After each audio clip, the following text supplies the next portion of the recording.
Hello friends, कैसे हैं आप लोग। Welcome to this session. My name is doctor Kavita, your English teacher from ICT virtual class. तो बच्चों, फायर एंड आइज हमने यस्टरडे भी कंप्लीटेड और पोएट्री डिवाइस भी हमने डिस्कस करे थे। आज हम इसकी समरी और क्वेश्चन आंसर्स डिस्कस करेंगे।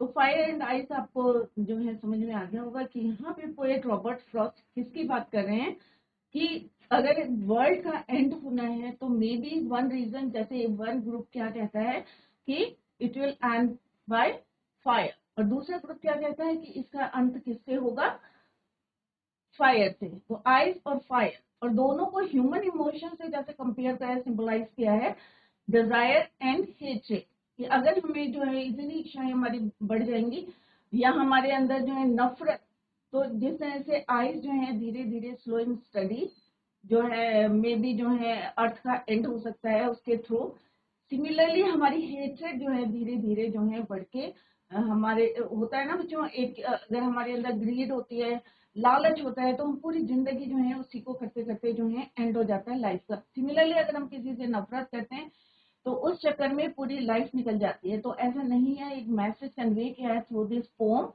कि हमें जो है ना ज्यादा इच्छा रखनी चाहिए, ना ज्यादा नफरत करनी चाहिए किसी से। और अगर इफ यू वांट टू, अगर लाइफ को अपना स्मूथली जो है रन करना है या पूरे वर्ल्ड को अगर स्मूथली रन करना है, तो हमें ये दो चीजों पे ध्यान रखना चाहिए। तो लेट्स डिस्कस द पोम। तो ये हम ऑलरेडी डिस्कस कर चुके हैं बच्चों, theme of the pome.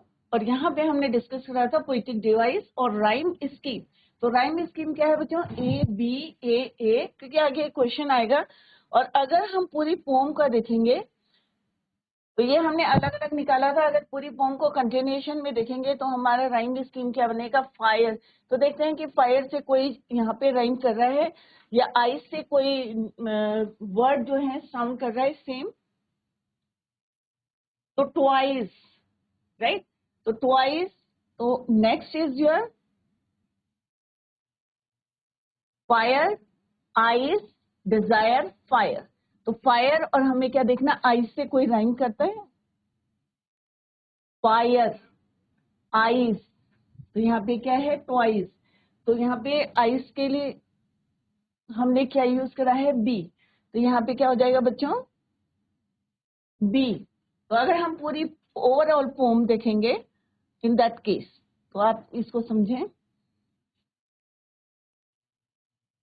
B. Clear. Hate, तो हेट कोई वर्ड जो है यहाँ पे साउंड नहीं कर रहा है ट से, ट, हेट। तो क्योंकि यहाँ पे क्या है, फायर, आइज, डिजायर, फायर, तो कोई वर्ड नहीं है। तो next is your hate. I think I know enough of hate, तो it means it is your C. Different colour use करते हैं। तो this is your B, this is your C. अब ट्वाइस और आइज, इट मीन्स ये क्या है आपका, बी। ठीक है, बी सी, ग्रेट, हेट, सी, सफाइस, ट्वाइस। तो ये क्या हो गया बच्चों आपका, बी। तो पूरी राइम स्कीम क्या हुई बच्चों आपकी, ए बी, क्योंकि अभी एमसीक्यू क्वेश्चन में एक पूछेंगे, ए बी ए, और यहाँ पे क्या बना हमारा, बी सी बी। क्लियर। तो पूरी पोम के अगर हम राइम स्कीम देखेंगे तो ये आपकी राइम स्कीम है। बट अगर हम अलग अलग स्ट्रेंजर की देखेंगे राइम स्कीम, तो क्या होगी, ए बी ए। क्लियर। और फर्स्ट स्ट्रेंजर की ए बी और ट्रिपल जो है 3 टाइम्स ए। क्लियर हो। तो आपको क्या देखना है, स्पेलिंग नहीं देखनी है, आपको क्या देखना है बच्चों, साउंड देखना है कि कैसा साउंड आ रहा है, ट्वाइस, हेट, राइट। तो इसको कौन जो है सेम साउंड कर रहा है, ग्रेट। क्लियर। तो उस हिसाब से आपको राइम स्कीम बनानी है। क्लियर। नेक्स्ट हमने यहाँ पे डिस्कस कर रहे थे कि डिफरेंट जो है यहाँ पे पोएटिक डिवाइसेस आर यूज्ड, और किस तरह से एनाफोरा है, ये मेजरी है, अलिट्रेशन है। अगर कहीं पे आपके समझ में नहीं आया तो आप पूछ सकते हैं। एसोनेंस होता है बच्चों, यहाँ पे आपका वोवल साउंड होता है, अलिट्रेशन होता है, repetition of the consonant sound at the start of the 2 or more words. Imagery होता है is use to make reader perceive things involving their 5 senses.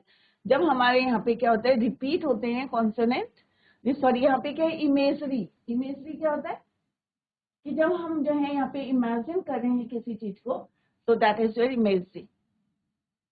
Anaphora क्या होता है, repetition of a word or expression at the 2 or more consecutive line, एक के बाद एक line में अगर कोई वर्ड या कोई फ्रेज आपका रिपीट हो रहा है, दैट इज योर एनाफोरा। तो यहाँ पे हमने सम से रिपीट हुआ है, तो और कॉन्जिक्यूटिव लाइन है, that is why it is your anaphora. Personification, जब हम ह्यूमन क्वालिटीज को किसके लिए यूज करते हैं, नॉन लिविंग और एनिमल्स के लिए। नेक्स्ट इज योर एंजैपमेंट, जब हम कोई पंक्चुएशन मार्क यूज नहीं करते हैं और कंटिन्यूशन में लाइन लिखते हैं, दैट इज योर एंजैपमेंट। क्लियर? और this is your repeated. Next है समरी, हमने डिस्कस करी थी, तो आई होप आप लोगों की समझ में आ गया है कि लास्ट में पोएट ने बताया कि किस तरह से हमें जो है अपने इमोशंस को रूल करना चाहिए या कंट्रोल करना चाहिए। अगर हम उनको control, if you don't control your emotions, they will surely bring us all the words of chaos। तो कोई भी काम जो है, अगर आप जो है कोई भी इमोशंस आते हैं, चाहे ग्रीडीनेस है, चाहे एंगर है, गुस्सा भी जो है कहीं का नहीं छोड़ता है। तो इस जिस तरह से हमने पढ़ा था कि ice stands for this and desire, और fire stands for hatred. Ice किसको करता है, हेट्रेड को, और फायर किसको करता है बच्चों, ग्रीड, डिजायर। क्लियर? तो इन चीजों पे हमें अपना कंट्रोल करना चाहिए, और अगर कंट्रोल नहीं करते हैं तो क्या होता है, डिस्ट्रैक्शन और नुकसान पहुंचता है। क्लियर? तो यहाँ पे हमने बताया था कि फायर और आइस इक्वली कॉम्पिटेंट है। Desire, end of the word, desire और हेट्रेड, तो यहाँ पे क्या है, सिंबलाइज किया है इनको 2 वर्ड से। नेक्स्ट है बच्चों एब्स्ट्रैक्ट बेस्ड क्वेश्चन, जो एग्जाम में आते हैं और बहुत इजी होते हैं, और आपको जो है फुल मार्क्स इसमें मिलते हैं। यहाँ पे हम एब्स्ट्रैक्ट बेस्ड क्वेश्चंस देख रहे हैं। तो फर्स्ट वन जो हमने कल करा था, yesterday we discuss, is some say the world will end in fire, some say in eyes, from what I have tasted of desire, I hold with those who favor fire। तो first question is very simple, who is the poet. तो Robert Frost ने दोनों pome लिखी है, dust of snow and fire and ice. और some time क्या होता है बच्चों, यहीं पे लिखा रहता है name the poem and the poet. तो आपको पता होना चाहिए कि this extract is from which poem, किस पोम से ये एक्सट्रैक्ट लिया गया है, राइट? तो रॉबर्ट फ्रॉस्ट इसके पोएट हैं। What is the poet's opinion about the word. अब यहाँ पे क्या पूछा है कि what is the poet, poet का ओपिनियन क्या है about the word. According to the poet the world will end in fire. क्योंकि यहाँ पे क्या लिखा, हु फेवर, कि जो फेवर को फायर करते हैं मैं उन्हीं को क्या करता हूँ, सपोर्ट करता हूँ। From what I have tested of desire I hold with those who favour fire, कि जो फायर को सपोर्ट करते हैं। तो यहाँ पे क्या आएगा बच्चों, according to the poet the world will end in fire. अब आपको दूसरा आंसर नहीं लिखना है, आपको जो एक्सट्रैक्ट में दिया है उसी के अकॉर्डिंग आपको आंसर लिखना है। क्लियर? तो यहाँ पे क्या लिखा है कि आई होल्ड विद दोस्त, कि मैं किसको सपोर्ट करता हूँ, जो फेवर करते हैं फायर को। तो आपको आंसर में यही लिखना है, according to the poet the world will end in fire. What is the contradictory opinion of the public. अब पब्लिक का क्या है, जैसे हमने अभी डिस्कस करा था इन द पोम, कि दो ग्रुप हैं, एक ग्रुप कहता है कि किससे होगा इसका एंड, फायर से, दूसरा ग्रुप कहता है आइस से। तो कॉन्ट्राडिक्टरी यही है इसमें, the contradictory opinion of the public is the debate whether the world will end in fire or ice।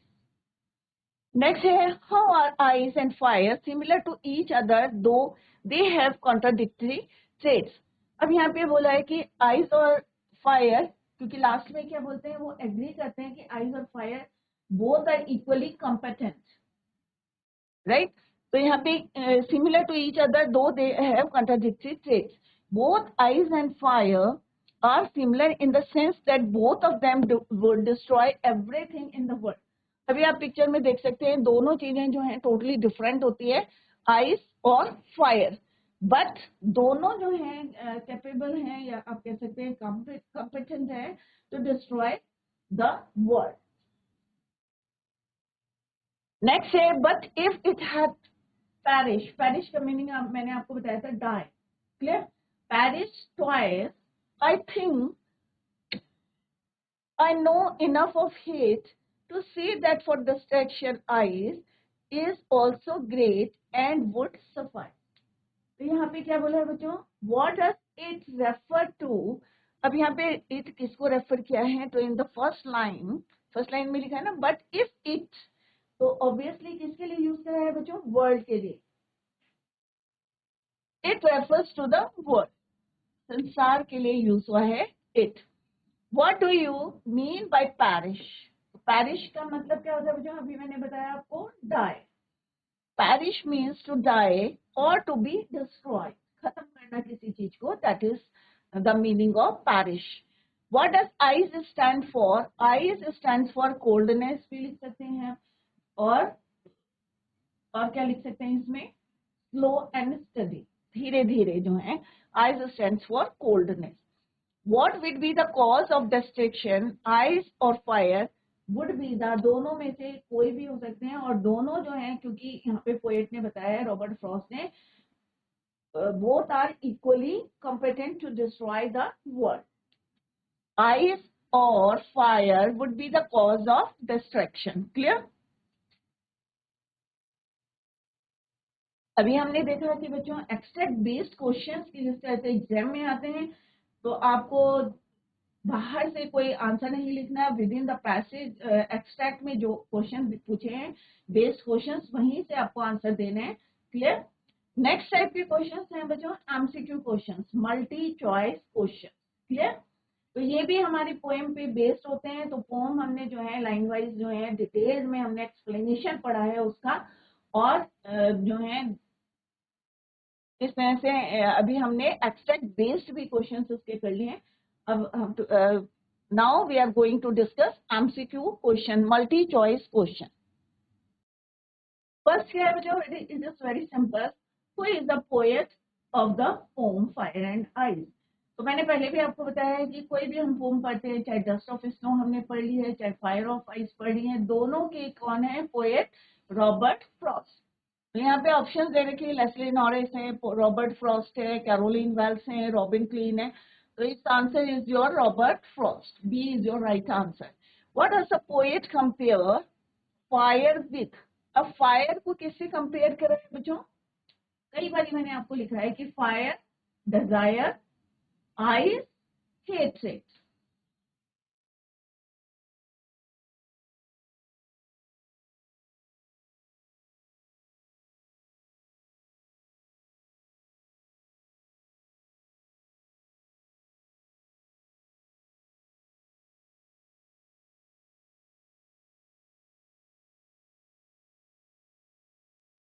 Hatred. Clear? So its right answer is your desire.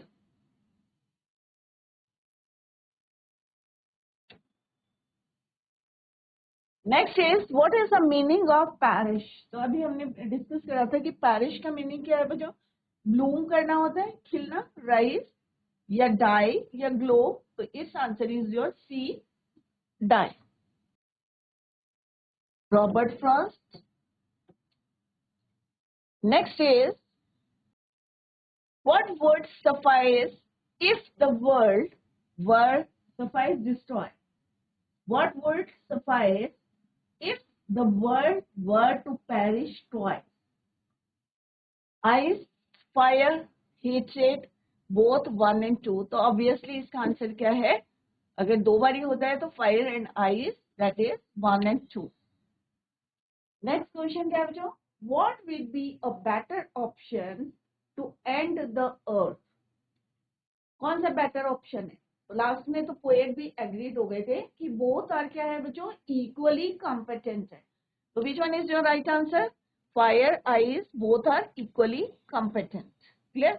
What is the rhyming scheme of the poem? अब rhyming scheme क्या है, अभी हमने करा था बच्चों, ए B ए है बच्चों, या बी सी बी है। तो हमने क्या निकाली थी, let's see, A B A, A B, B C, B C, B, B C, B C, B. यहाँ पे एक और ए का आएगा बच्चों।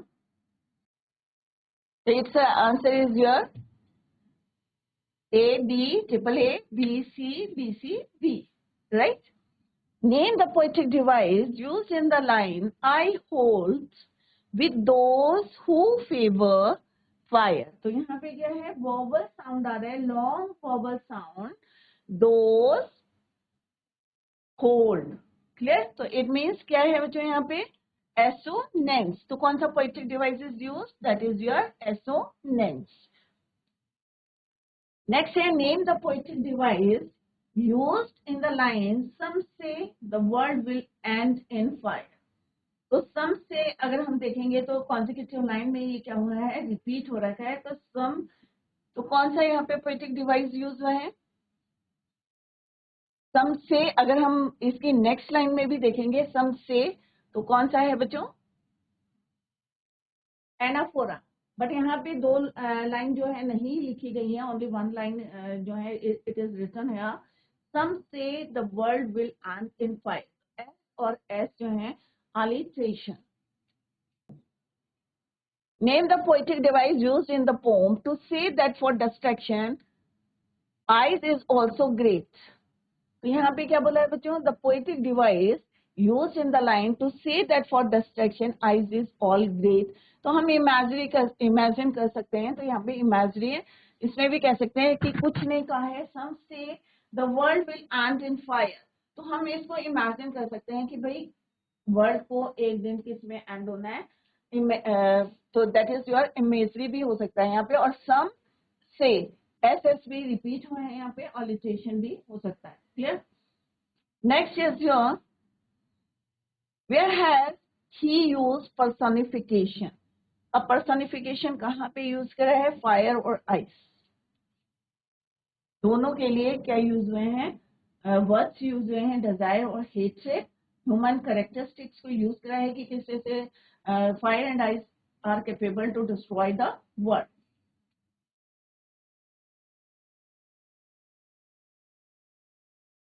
नेक्स्ट इज, अब नेक्स्ट क्वेश्चन क्या था बच्चों?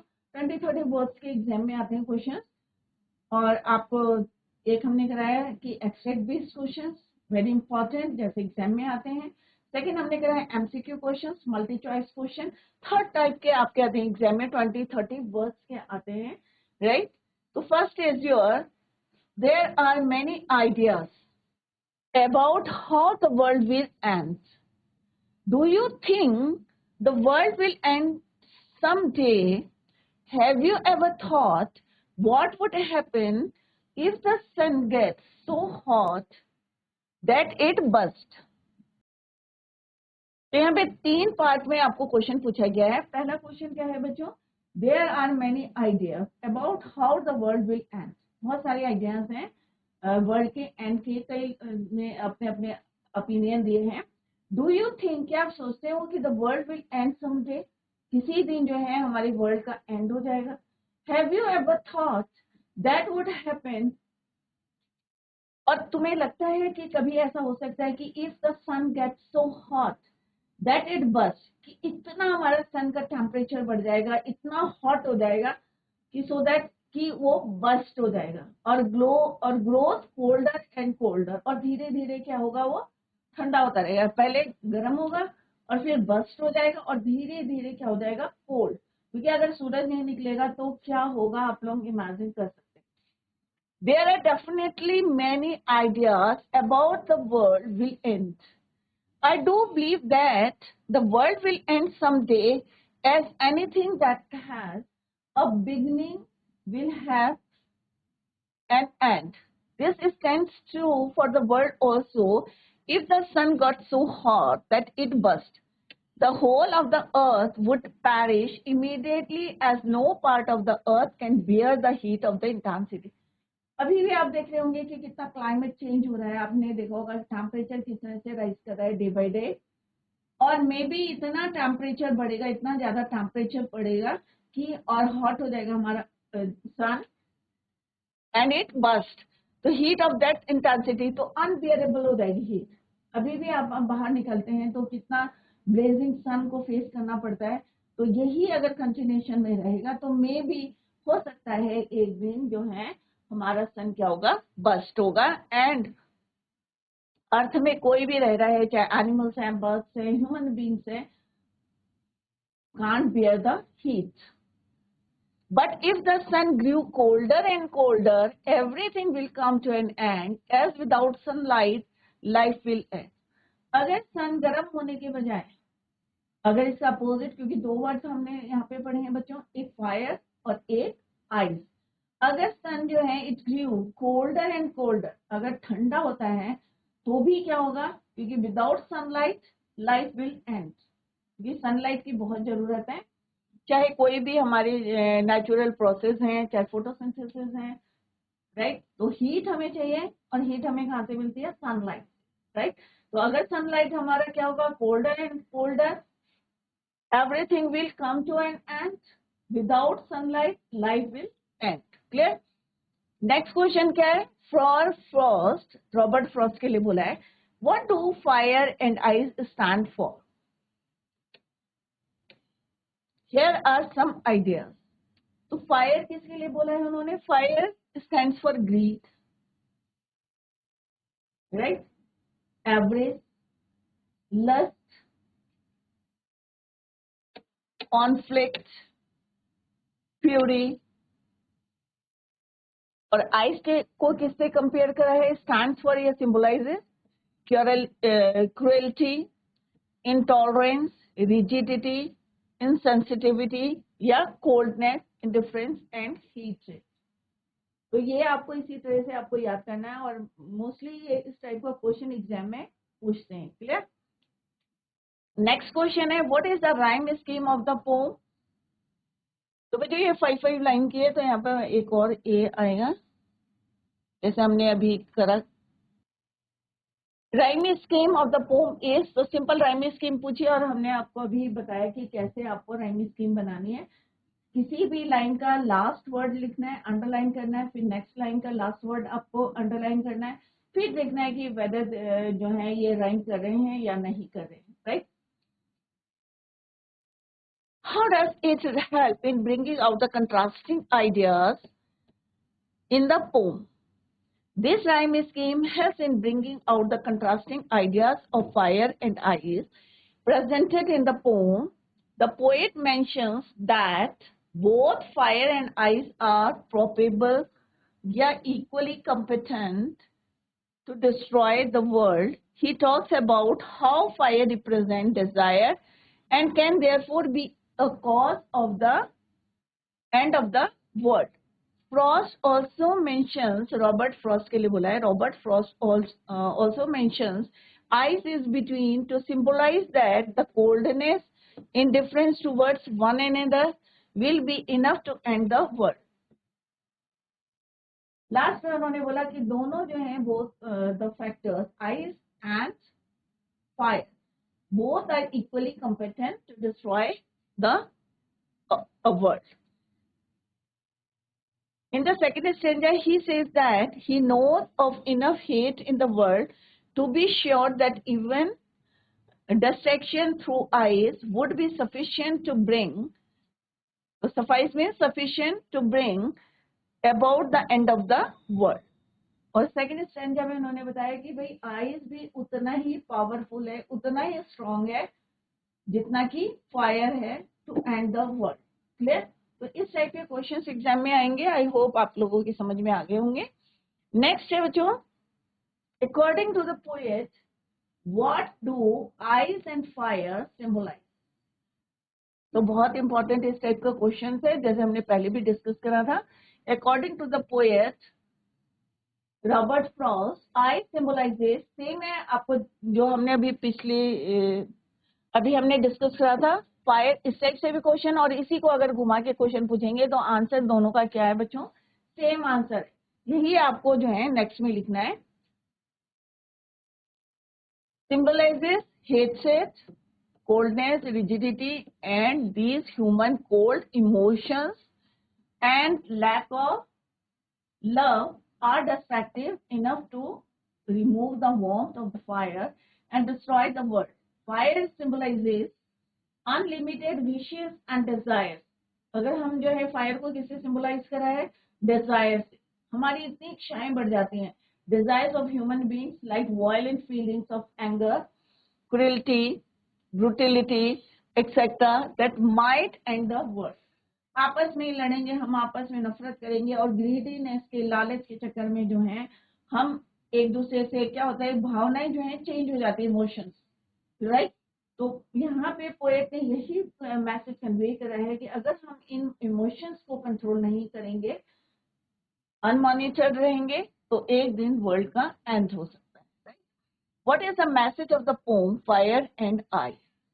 The pome fire and eyes is short but encompasses the entire humanity in its targeted message. Manavta. The metaphor of fire and ice are used very effectively to solidly convey a clear message to the readers. The poet acts like a moral mirror for readers to assess their own standing in the world. Fire stands for our uncontrolled, हमारी जो है uncontrolled क्या है, passions है, which are disastrous for human beings. Similarly, cold reasoning devoid of human love will bring insensitivity, hatred, नफरत इतनी बढ़ जाएगी कि हमारे अंदर क्या है, जो भावनाएं हैं वो क्या हो जाएंगी, चेंज हो जाएंगी. कोई एक दूसरे से क्या करेगा, प्यार नहीं करेगा. Insensitivity. Both aspects of human thinking and resulting behavior embedded with desire and hatred will lead to the end of the world. And it may also happen more than once. अगर बार बार ऐसे होता रहेगा तो एक दिन जो है क्या होगा, end of the world. Clear? Next क्या है बच्चों? Explain the symbols used in the poem Fire and Ice by Frost. Frost represents fire as human desires and lust for things. It symbolizes all the uncontrolled materialistic things, greed that humans have, and their actions to achieve their goals create conflict and distraction. However, ice is a symbol of cold feelings. It symbolizes hatred, indifference, and coldness of heart with the same effect as the fire element. तो last में simple सा क्या है कि both are equally competent इसके लिए end of the world या to destroy the world. Clear? तो दोनों को किससे कंपेयर करा है? डिजायर से और हेट्रेड से. तो बच्चों सिंपल सी पोम है, वेरी शॉर्ट पोम है. सिंपल से दो वर्ड आपको याद करने हैं, fire, desire, ice, hatred. Clear? और दोनों जो है इक्वली कॉम्पिटेंट है. ह्यूमन हमने यहाँ पे क्या इमोशन से कंपेयर करा है. रॉबर्ट फ्रॉस्ट ने सिंबलाइज कराया है कि फायर सिंबलाइजेस डिजायर और आइस को किससे करा है, सिंबलाइजेस हेट्रेड. और दोनों इक्वली कॉम्पिटेंट हैं. तो जिस तरह से अगर फायर टेम्परेचर राइज करता है या टेम्परेचर कम होता है और किस तरह से सारी चीजें जो है अनबियरेबल हो जाएंगी, चाहे टेम्परेचर बढ़ेगा चाहे टेम्परेचर कम होगा, दोनों अनबियरेबल होंगी. तो लाइफ क्या होगी, एंड होगी. अर्थ का, वर्ल्ड का क्या हो जाएगा, एंड हो जाएंगे. दैट इज वाई यहाँ पे रॉबर्ट फ्रॉस्ट ने कहा both are equally competent. Clear बच्चों? तो this is all about this poem कि हमने यहाँ पे पूरी पोम को एक्सप्लेनेशन किया है. Fire and ice. Question answers करें, एमसीक्यू क्वेश्चंस करें, एब्स्ट्रैक्ट बेस्ड क्वेश्चंस करें और शॉर्ट आंसर एडिशनल क्वेश्चंस हैं जो बुक में दिए हैं. उसके अलावा जो है ये एडिशनल क्वेश्चंस है. तो सारे क्वेश्चंस अच्छी तरीके से पढ़ें बच्चों आप और इसको रिवाइज करें. Revise the pome at home, क्योंकि आज हमने इसको कंप्लीट कर लिया. डस्ट ऑफ स्नो हमने कंप्लीट कर ली है, फायर एंड आइस हमने कंप्लीट कर ली है. और दोनों पोम किसने लिखी है, रॉबर्ट फ्रॉस्ट ने. इससे पहले हमने एक चैप्टर करा था ए लेटर टू गॉड. तीनों को अच्छी तरीके से आप रिवाइज करें क्योंकि आपका बोर्ड है, बोर्ड एग्जाम में. तो अभी साइड बाय साइड आप लर्न करते रहे और अगर कहीं पे आपको कोई डाउट लगता है या कोई क्वेरी है आपकी, तो नेक्स्ट लेक्चर में you can clear your doubt. That's all for today. Thank you so much. Bye. Take care. Have a nice day.